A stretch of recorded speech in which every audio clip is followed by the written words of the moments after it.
Here we go. Dave Johnson, along with U.S. Soccer Hall of Famer Bruce Murray. It's another episode of First 11. A lot to get to as DC United returning to play. And if we have some time, we've got a big Gold Cup quarterfinal weekend coming up as well. And the Club World Cup continues. Who would have thunk? We've been talking about this much soccer in one summer. And, of course, Major League Soccer, everything is going on. I remember, and I know you do too, Bruce, in 1992, we were thrilled to have one game, U.S. game, at RFK Stadium against Ireland on that rainy night. Did you play in that game? Do you remember that? I did. I played in that game, and it was a magical game. Roy Wegerle scored a goal, 3-1 win against Jackie Charlton's Republic of Ireland. Who had a great Euro 88, as I remember, if I got the dates correct. But the point being, and I know this is a history lesson for so many of you, probably not alive back then, but it's just how you should appreciate all this soccer, because once upon a time it was not that way. And I thought about it today as we've got Major League Soccer and DC United returning and all these great competitions going on. And once we lived for one game that would show up at RFK, and then we wouldn't see another game for another 6 months. All right, let's quickly hear from head coach Troy Lesesne on the injury situation. Christian Benteke at training this week. Yeah, Christian has been back in training this week, so that's been fantastic, and so is Peglo, and so is Jackson Hopkins. So, I talk about all those three guys at the same time because we've been missing those three guys for different periods of time. But it's fantastic to have Christian, fantastic to have Peglo, fantastic to have Jackson back in full training. The expectation for this weekend is hopefully they can be a part of the roster. There's still a little bit of a question mark there, so I don't want to fully commit to saying that they will be, but they've made really good progress this week, and I'm really optimistic about the weekend for them. So again, no guarantees about tomorrow against Nashville. Again, we'll have the broadcast for you at 7:15. Our coverage starts on the iHeartRadio app, and you can sync with Apple TV. Now, Bruce Murray, you were doing some math. You think DC United needs 23 out of 45 points to make the postseason. Is that correct, math professor? Yeah, based on last year and throwing an extra point in, I believe that there's 45. Well, I know there's 45 points to play for, but I believe 23 added up to their 18 would get them over the finish line. And to me, if you look at that as a goal, it's doable. If you look at it like as, oh man, look what we've already not accomplished this year, and be negative about it, then it's gonna spread through the squad. I like the way I'm looking at it. I think Troy Lesesne feels the same way. Bruce, I appreciate that, man. I like optimism. I think it's much better than cynicism, which I think is far too prevalent this and many things in our life, right? Look at it with positivity because the opportunity's there, and that's the approach that we're taking, 100%. So when I speak to individuals, when I speak to the team, we look at the reality of where we are right now, which of course we want to be better. But the reality of where we are right now is we're 12th in the table. We have 15 matches left. 7 out of the 15 are against teams that are around us right now. So those matches are going to be even more important. And we're a part of a quarterfinal cup competition that the club hasn't been a part of since 2013. So there's plenty of things in front of us right now that we need to look at. Last season, we finished and we're a point shy of making the playoffs. And this is very disappointing.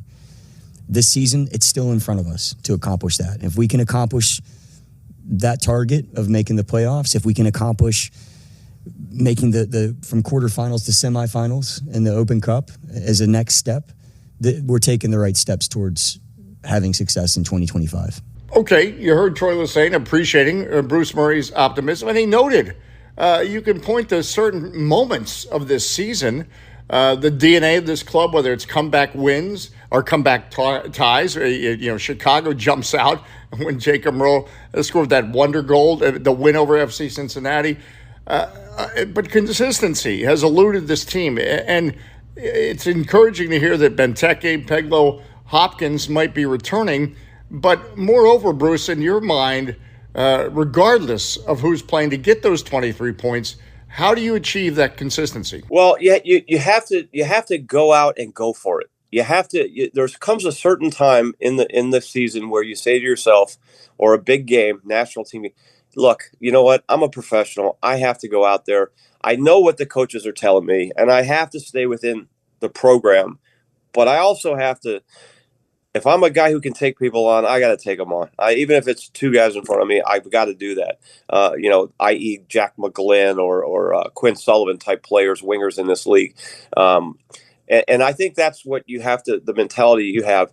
You stay within the program, but you got to go rogue at times during that. In a big game, you got to take chances. We have the same problem with the national team. Everyone's playing it safe. It doesn't work. Right. So that's when we say sense of urgency, that really has to come from the players. It's not about rah-rah speeches from the coaches. It has, if I hear what you're saying, it has to come from how the players express themselves on the field. They do. That's exactly how it is. And the locker room, there's, if you want to talk about urgency, there's no, more urgent player on the field than Troy Lesesne. I don't know if we watch him up and down the sideline. He looks like a player out there. The coach can't get it done. The players have to eventually, come together and say, look, we're all pros here. We're good. We're talented players. Let's go out and let's start, with one win. And then let's start to stack them up. Because all of a sudden, if you can do that, you get 3 or 4 in a row or 2 or 3 in a row, that 23-point goal gets closer and closer. Well, and that's why it's encouraging to hear Peglow, and we don't know, again, if he's going to play against Nashville, that he is coming back. Because when I think of players that you're talking about, I think you're describing, it's a Peglow. Or he's healthy, a Pirani. We've seen his ability to seize moments and seize and change games. Well, I agree with you, Dave. If you think about the game back in New York, we played Red Bull the first time. Peglow had 2 just ridiculous goals, and he wasn't the difference. He won the game, and so if Peglow's healthy, that's when one part of being a really good player is somehow learning how to ride challenges, stay healthy. He's a young player. Maybe he doesn't quite understand that yet, but there's just nothing but upside with Peglow. He's been fantastic. Randall Leal, you had a chance to speak to him this week. What was your takeaway from what he was talking about from a player perspective? Yeah, he's saying everything that we're saying right now. I just with Leal, I can tell that he's on the cusp of being a full-time player, and they're trying to find him more time. In every game we play, Leal's in the lineup. He's coming in for significant minutes. So they're putting the onus on Leal. I think he's got himself in better shape, to be honest with you. I think you can see the way the fitness. He's got more air, more oxygen as the game goes on. So I think Leal is going to be one of those players that we're going to be relying on, Dave, because he's got great feet and he has great ideas. Right now, they're not quite coming off, but they will. Christian Benteke, again, might return.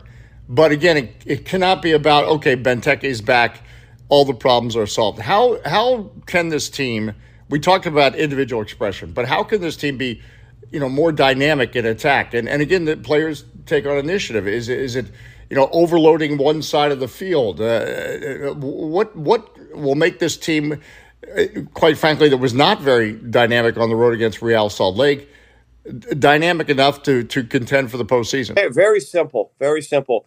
Executing plays in the final third. That's number one. The other thing is playing players open. When I watch right now in the middle, Jose, there's not a whole lot to pass to. So everyone's playing very, very square or backwards. I watched a game yesterday. I know this is insane, but it was a 2014 World Cup game, Belgium, USA. And I watched that game and I thought, how good. We were playing players open. We had wingers, we had fullbacks, we had guys who were making runs, initiating the ball to find them. That's what we have to do. You have to have movement, Dave. You've talked about it up top. We need players moving to create space so other players can fill in on that space. Well, you bring up the USA and that Belgium game from 2014. Again, DC United Nashville, our coverage begins at 7:15, iHeart Radio app. USA Costa Rica is coming up this weekend in the quarterfinals of the Gold Cup. give Dr. Murray your prescription for the United States from what you've seen so far. Go out and go for it. And everyone you're in the U.S. squad for a reason. Go out and just play within the system. But at some point, you're going to have to do what you're good at doing and make sure that happens, because this Costa Rica team, this is a good team. Okay. Make no mistake. The game against Mexico the other day, stalemate. We're celebrating big wins now against Haiti. It's to me, we need a signature win, and there's only one outcome that's a proper outcome or necessary outcome, and that is the United States winning the Gold Cup. And because if they don't, all the questions are going to fly again. That's the Hall of Famer Bruce Murray. I'm Dave Johnson. I hope you'll join us for DC United on iHeartRadio app and sync with Apple TV. We start 7:15 on Saturday. We promised 11 minutes or less. Your first 11. Thanks for listening.